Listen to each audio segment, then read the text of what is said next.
म्हजो आनी देवाचो संबंद मागण्या वरवीं वाडटा।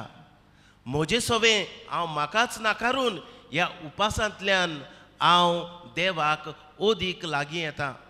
आनी जें म्हाकाच उणें करता तें हांव म्हाकाच दवरतलो काय? जायते फावट आमकां दिसता आमी उपास करचे, आमी आमकांच ना म्हणचें आनी तें म्हाकाच उरलें। पूण प्रितीच्या भयणी बांदो, हाचो ओदीक फायदो येवंक आमी धर्मदान गरिबांचो, गरीब दुबड्यांचो हुस्को हे भाशेन करूंक आमकां हो प्राचीत काळ आपयता। आयज आमी प्राचीत काळान प्रवेश करता। प्राचीत काळ एक कुरपेचो काळ।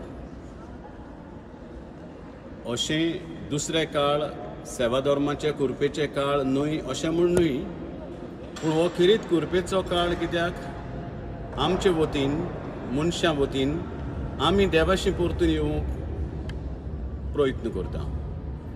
आमी मागणें करता, ओदीक मागणें करता ह्या काळांत। आमी ओदीक त्याग करता, सॅक्रिफायस करता ह्या काळांत। आमी ओदीक दान दिता ह्या काळांत। आनी ह्यो कोरण्यो करून आमी ओदीक देवाक लागीं येता, आमच्या जिविताची नवसरणी आमी करता।